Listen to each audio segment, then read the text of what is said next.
Rational functions. In this lesson, we will learn to use arrow notation to describe local and end behavior of rational functions, and then identify vertical asymptotes and removable discontinuities of rational functions, and identify horizontal and slant asymptotes of rational functions. The following here are examples of graphs of rational functions. This first one is the graph of the reciprocal function f of x equal to 1 over x.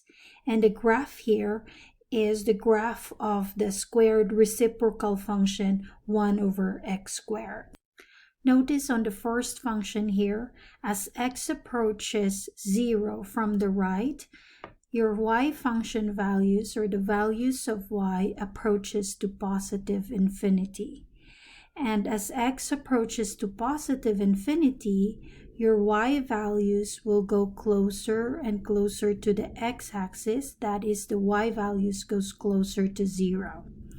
And similarly, as your x goes to negative infinity, your function values goes closer and closer to 0 as it approaches to the x-axis. And similarly, in this function here, as x approaches 0 from the right and from the left, the y function values approaches to positive infinity. Now we use arrow notation to show that x or f of x is approaching a particular value. For instance, we use the symbol here x arrow a minus, and this one means x approaches a from the left. That means the values less than a, very close to a. And this symbol here, x arrow a plus, means x approaches a from the right. And this pertains to values of x greater than a or at the right of a. Very, very close to a. And also this symbol here, x arrow infinity, that means x approaches infinity. Or this one pertains to the instance wherein x increases without bound. And x arrow negative infinity means x approaches negative infinity. Or this is when x decreases without bound. Now when the output f of x arrow infinity, that means the output or the y values approaches infinity. Or this means that your y increases or your function increases without bound. And also when you have f of x arrow negative infinity, this means that the output or the y values approaches negative infinity. That means that the output decreases without bound. And when you have f of x arrow a, that means that the output or the y values approaches a. Now let's define the vertical asymptote. A vertical asymptote of the graph is a vertical line of the form x equals a. This is when our graph tends toward positive or negative infinity as the inputs or the x values approaches a. And we write it as follows. X approaches a, as x approaches a, f of x approaches infinity, or as x approaches a, f of x approaches to negative infinity. Now referring to the graphs here, this line here is a vertical asymptote. This is the vertical line wherein as x approaches 0 from the right and from the left, your y values approaches to positive infinity here and negative infinity here. And similarly on this graph, the vertical asymptote is this line here, the y-axis, or the line x equals 0. Because on this line here, as x approaches 0 from the right and from the left, your output, the y values, or your f of x, approaches to positive infinity. Hence, if we are given the graph of a rational function, we can easily investigate its local behavior and easily see whether there are asymptotes. But what happens if we don't have the graph of the rational function? How can we identify the equation of the vertical asymptote? Now, the vertical asymptotes of a rational function may be found by examining the factors of the denominator that are not common to the factors in the numerator. The vertical asymptotes occur at the zeros of such factors. That means that you're going to factor both your numerator and your denominator, and you compare these factors. The factors that is not common to both numerator and denominator will be equated to 0, and then we solve for x. The vertical asymptotes occur at these values of x. The following steps outline the process of finding the vertical asymptotes of a rational function. So if you're given a rational function, to find the vertical asymptotes, the first step is to factor both numerator and denominator. And then you take note any restrictions in the domain of the function. And then next, reduce the expression by canceling common factors in the numerator and in the denominator. And then note that the values that cause the denominator to be 0 in this simplified version is where the vertical asymptotes occur. Now, the restrictions in the domain where asymptotes do not occur, these are the removable discontinuities or the holes of the graph of the function. So to illustrate this, let us consider the following example. Find the vertical asymptotes and removable discontinuities, if any, of the given function here. So to do this, we will have to factor first both numerator and denominator. Notice that the numerator is not factorable anymore, so let's just copy it. So we have 5 plus 2x squared. And then the denominator can be factored by first, factoring out the negative sign and rewriting the terms here from the highest degree to the least.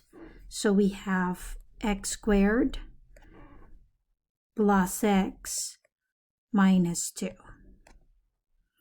Then we can then factor this expression now. We can easily factor this.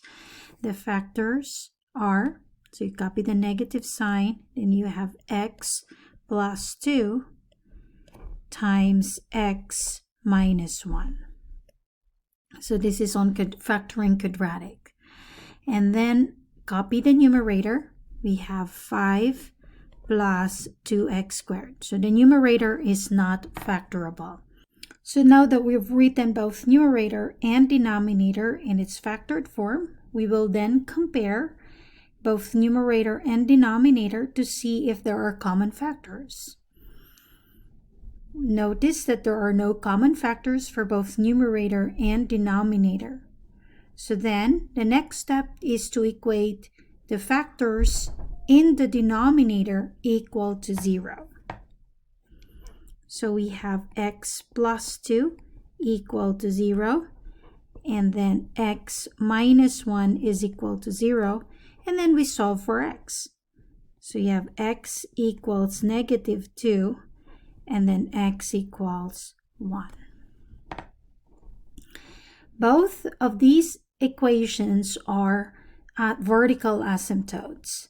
None of these are removable discontinuities because none of these values of x will make the numerator equal to 0.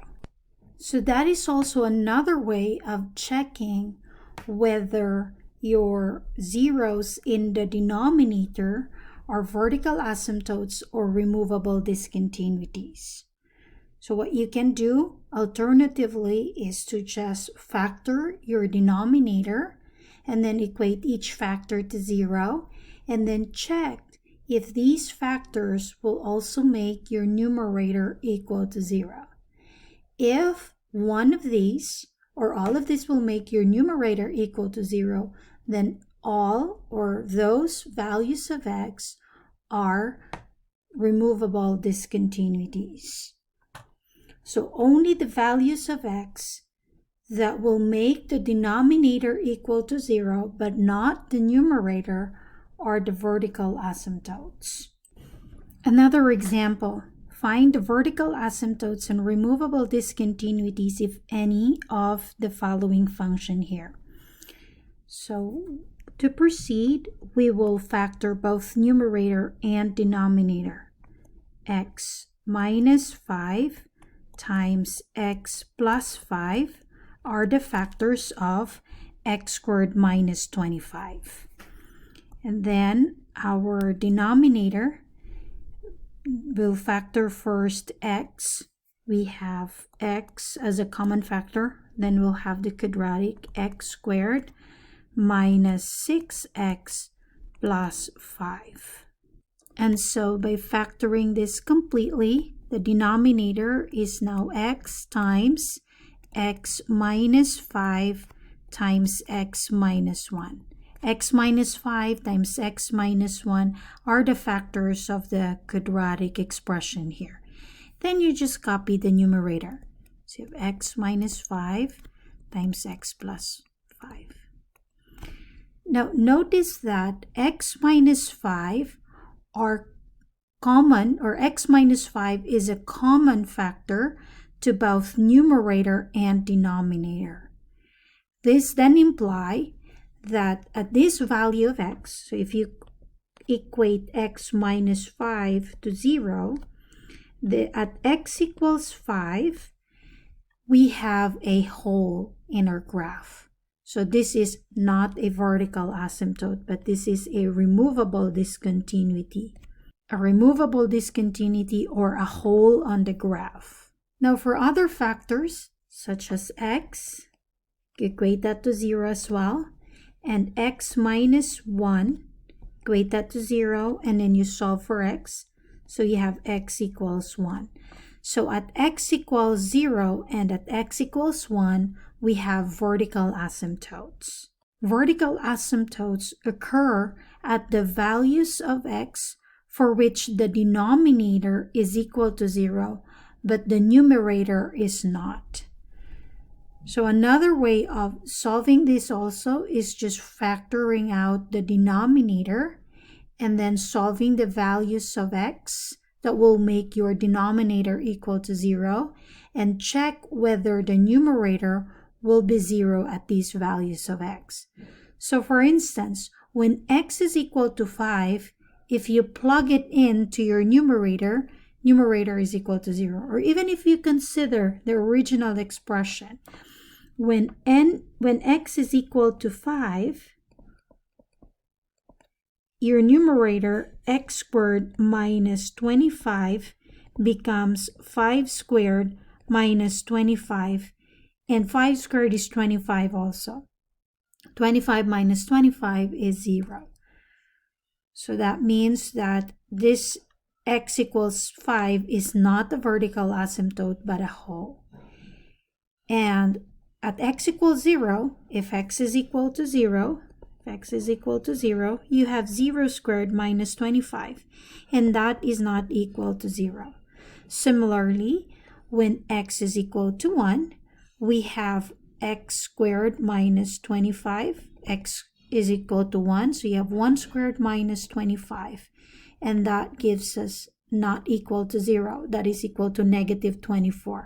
So that means that at x equals 1 and 0, we have vertical asymptotes because both of these two numbers here do not make your numerator equal to 0 as well. Find vertical asymptotes and removable discontinuities if any of f of x equal to x over x times x minus 3. So this is already written in its factored form. So we just go ahead and compare the factors. We have x as a common factor to both numerator and denominator. That means at x equals 0, we have a removable discontinuity. And then at x equals 3, that is when x minus 3 is equal to 0. We have x equals 3. We have a vertical asymptote.